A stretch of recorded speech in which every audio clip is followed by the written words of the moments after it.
All of his co-workers were gone. What could it mean? Stanley decided to go to the meeting room. Perhaps he had simply missed a memo.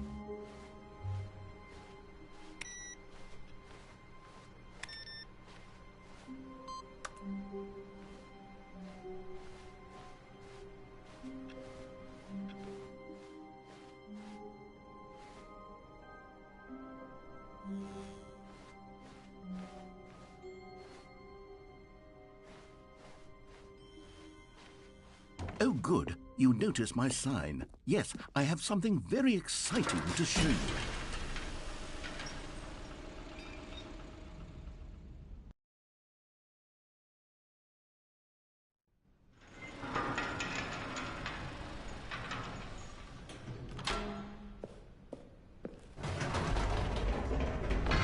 You see, Stanley, I've been reflecting on the Stanley Parable and about how roundly disappointing this ultra deluxe version has turned out to be.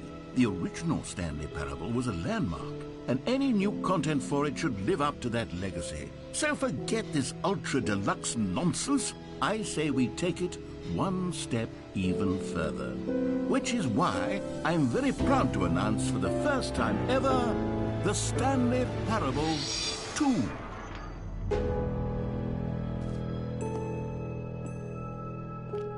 Yes, you see, isn't this far superior to a measly port with a few minor additions? Think of all the new territory we'll cover with a fully fledged sequel. An entirely new experience, built from the ground up. Why, there are so many possibilities. It could go in so many different directions.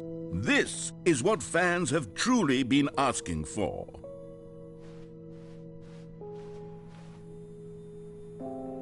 Calling it the Stanley Parable 2 is just so much catchier than Ultra Deluxe, don't you think? Ultra Deluxe? What does it even mean? But the Stanley Parable 2, now that's an artistic statement right there. It's future-oriented. It screams progress and innovation and long-term franchising potential. Now, to be clear, I haven't quite nailed down what exactly the Stanley Parable 2 is going to be, but let's take a look at some of the features I've been developing for it. I figure that if I can loosely organize a handful of interesting concepts, that surely the game will sort of naturally spring up around them. It'll all work itself out. Game development is much more of a fuzzy magic than anything scientific or logical, really.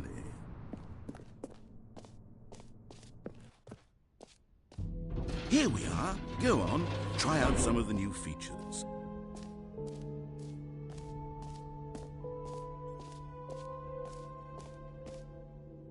Okay, I'll be honest, I haven't yet decided on this one. I think that in the new version, the office could use a bit of decoration, like balloons. But I'm undecided on Get Well Someday and Happy 12th Birthday. Which would you go with?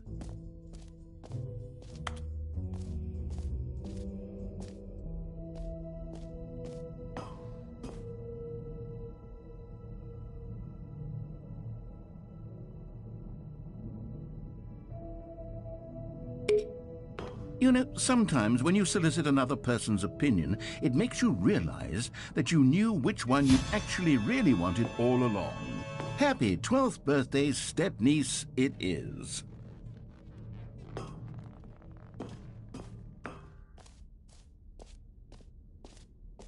Or actually, maybe I should have gone with... No, I've made my decision, we're moving on. You know what? Let's bring the jump circle back for Stanley Parable 2 as well. It's a... Oh, wait. You already spent all your jumps the first time we saw the jump circle. Oh well. I suppose it can just be a nice decorative piece then.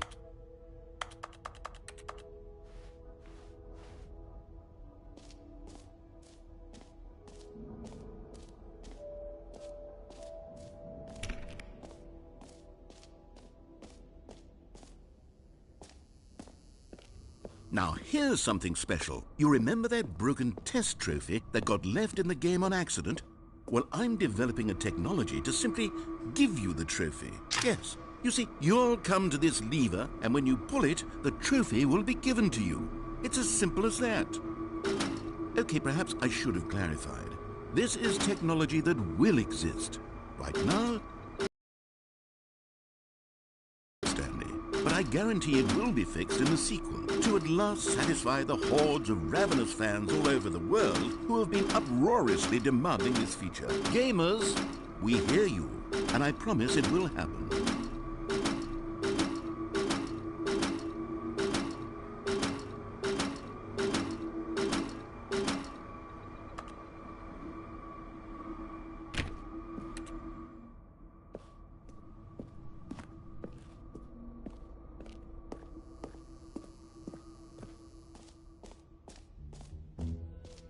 What else? What other exhibits haven't we seen yet?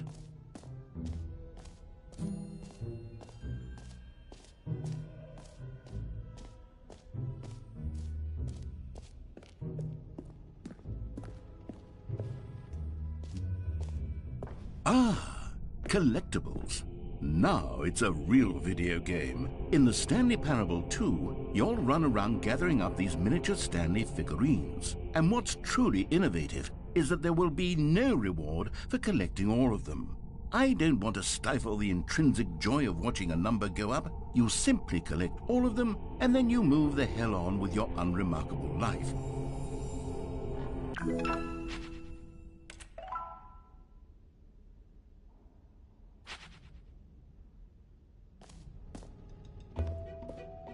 God, it really is the worst when you collect everything in a video game and then they give you a big fancy reward for it. Absolutely tragic.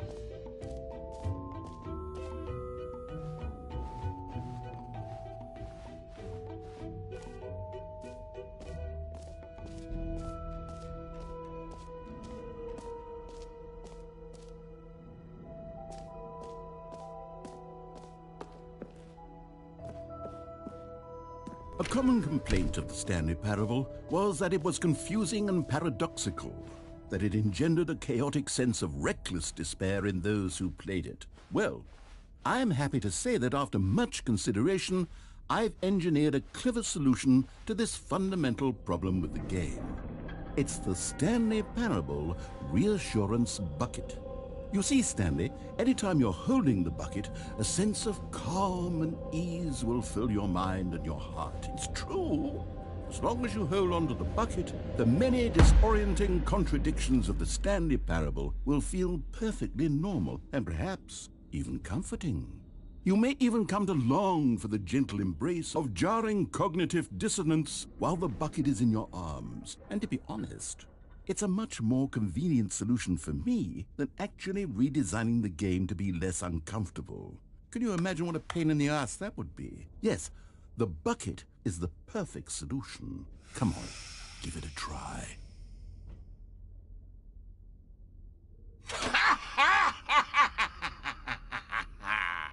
Can you feel it? The glow of comfort, even in the face of crushing despair, must already be sweeping through your body. And in fact, can I say that I do believe the bucket lends you an air of charisma as well? I think that just holding it has made you the slightest bit more attractive as a person. The benefits of the bucket seem to go on, don't they? All this and more await you in the Stanley Parable 2.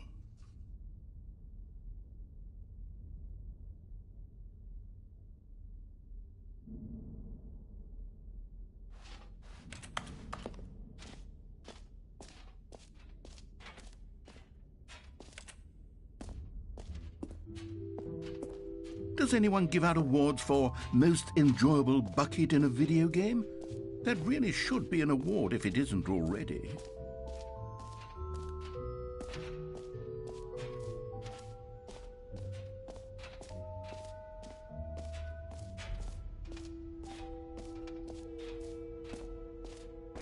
For the Stanley Parable 2, I asked myself, what do players really want?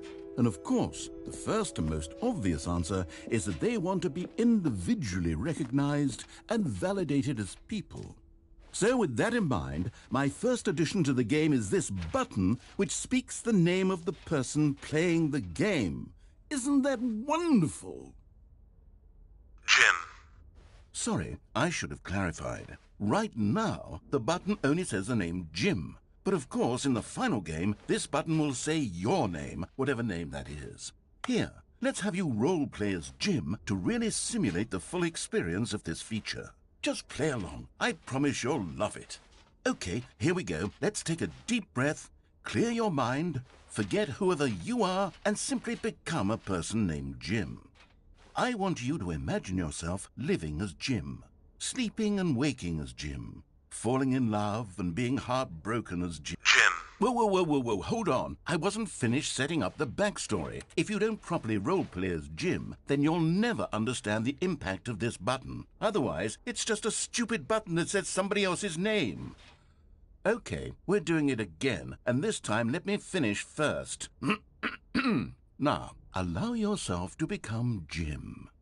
Imagine yourself driving to work as Jim, playing frisbee on the weekends as Jim, staying up all night for a popcorn and horror movie sleepover as Jim, developing a crippling substance addiction as Jim, rediscovering yourself through fringe religious groups as Jim, and finally dying a slow death at an old age surrounded by members of your cult as Jim. Do you feel it in your soul? Are you really, truly Jim right now? If so, then please step forward and press the button.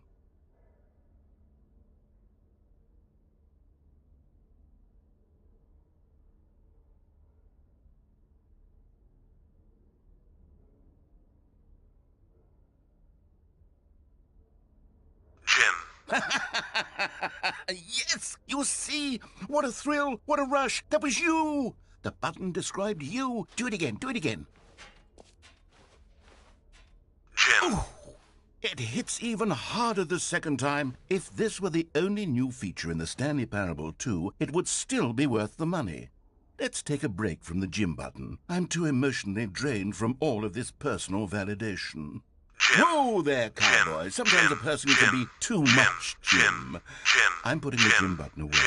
Otherwise, soon you'll start to lose all sense of who you actually are. Jim.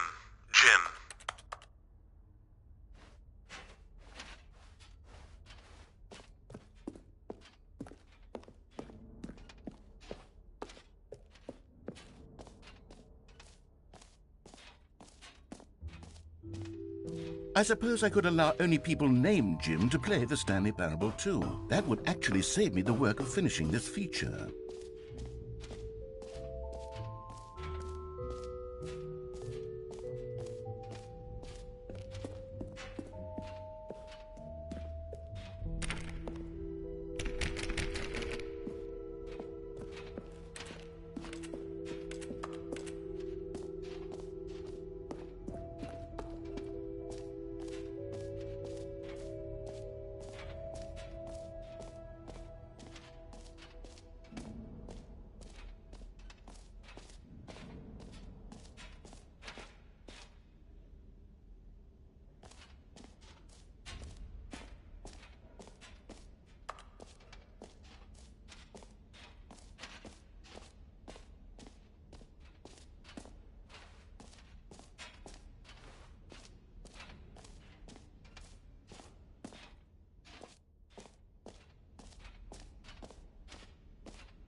Stanley, here's an idea that I'm truly fond of. It's never been done before in a video game. This is, in fact, a hole that you can fall down forever. That's right. Infinite falling. You can fall until the end of time, if you like. A stunning leap forward for video games as a medium. You see, isn't it wonderful? One of my more ingenious concoctions, if I do say so. Now then, since you've gotten to see the infinite hole, you can press the teleport button to pop back up to the top, and we can continue onward. Now, I don't mean to be a bummer, but I do recommend you use the teleport button to go back to the top. Maybe do it on the sooner rather than later spectrum of things.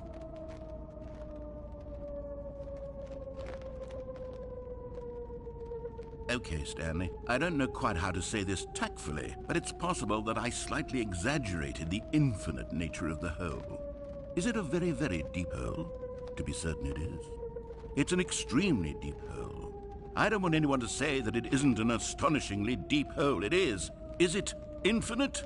Well, that sort of depends on your definition of infinity. From one perspective, the infinite is merely philosophical in nature. It's more of a...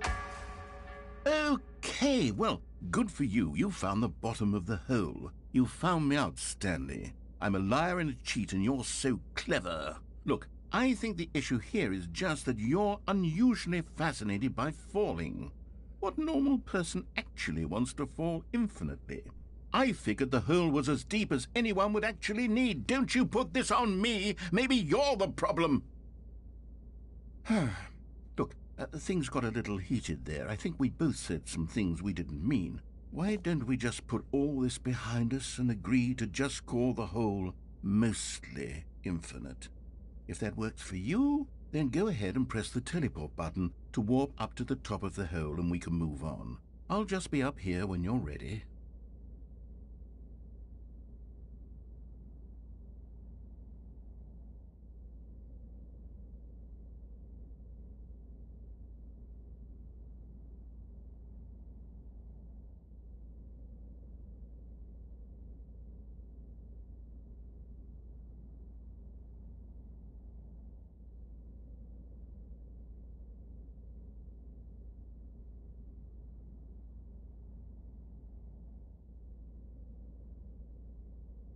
Great. Now, I'm very excited. Oh, for heaven... You see, I was right. The problem is you. The problem is that you like holes too much. Not normal.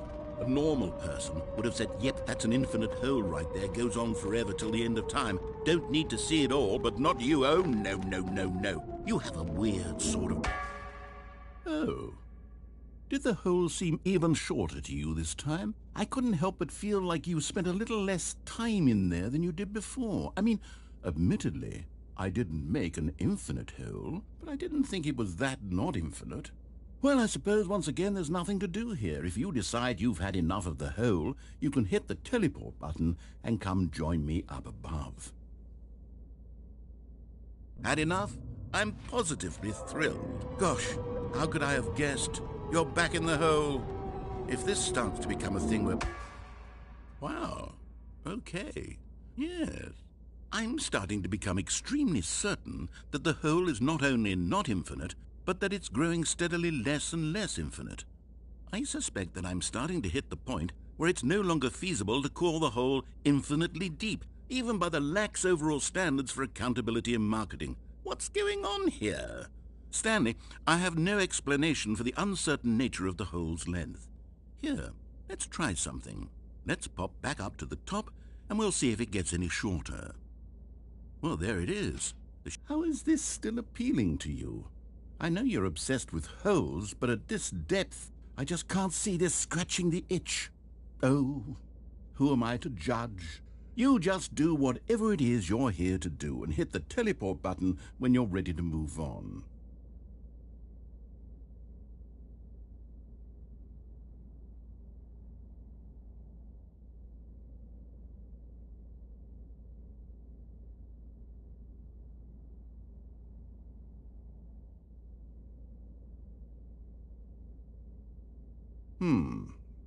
Is the, teleport button not working? You sure? Well, I mean, I really don't have an explanation. It was working just a moment ago. Try it again. Still nothing? Well, I suppose there is one thing I can do to fix this. I'm out. Goodbye, Stanley. You couldn't bear to be away from the hole, and now you'll get more time with it than you could ever have asked for. It's a win for everyone. You get to be with the hole, I get to do literally anything else. Take care, Stanley. I hope you and the hole have a wonderful rest of eternity together.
My head's stronger. You're no longer using up the space of mine. My head's stronger. You're no longer. What?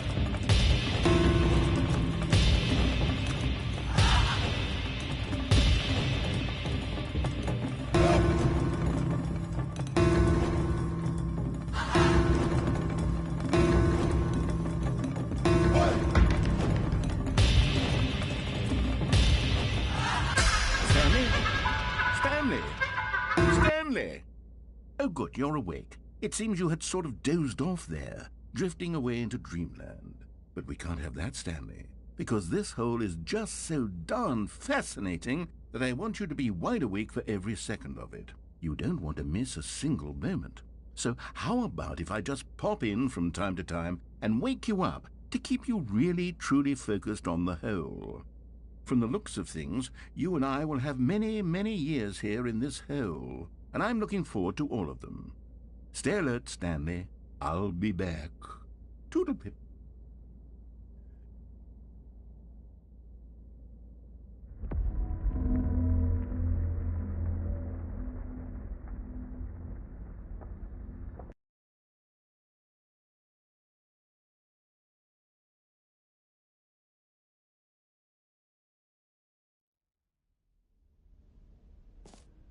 Here we are. Go on, try out some of the new features.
All right, have you seen everything you wanted to? Ready to move on now?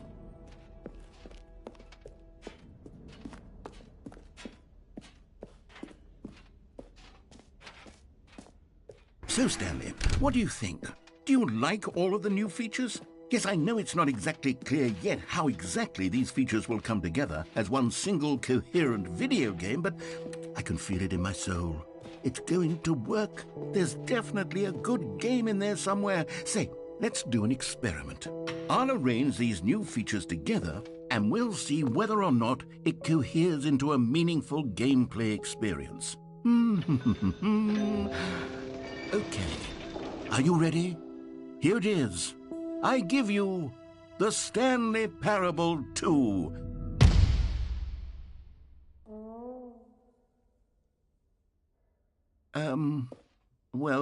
I mean, there's potential here, right? It's sort of... Okay, never mind. Hold on. Let me do a different arrangement. Okay, yes, this is much better. I feel good about this. Here we go. Version 2. Who am I kidding, Stanley? This isn't a coherent video game at all. It's a lot of gags. And I do very much enjoy creating gags, but they don't add up to anything. I wanted more than anything to create a sequel that would capture all the magic of the first game. I wanted fans to love it. No matter how good these gags are, they won't stand on their own. They would need the structure and the gameplay of the original. Wait, maybe that's it. I can take the original Stanley Parable and simply, well, insert a few of my new features into it. Tastefully, of course. With respect.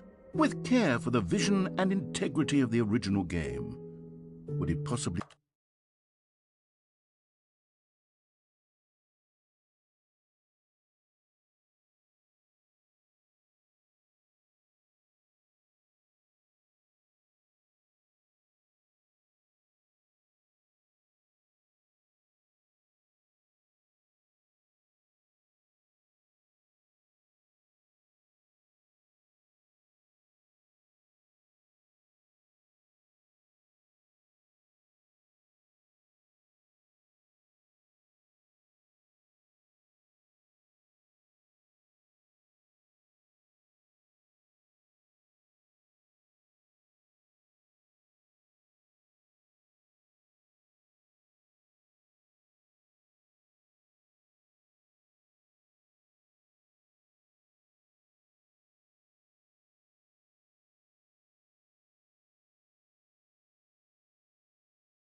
work? I suppose it could. But it would need a really, really tremendous title screen. A title screen that says with bold and uncompromising conviction, "This is the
Stanley Parable 2. Let me see if I can whip something up. All right, perfect. Go ahead. Take a look.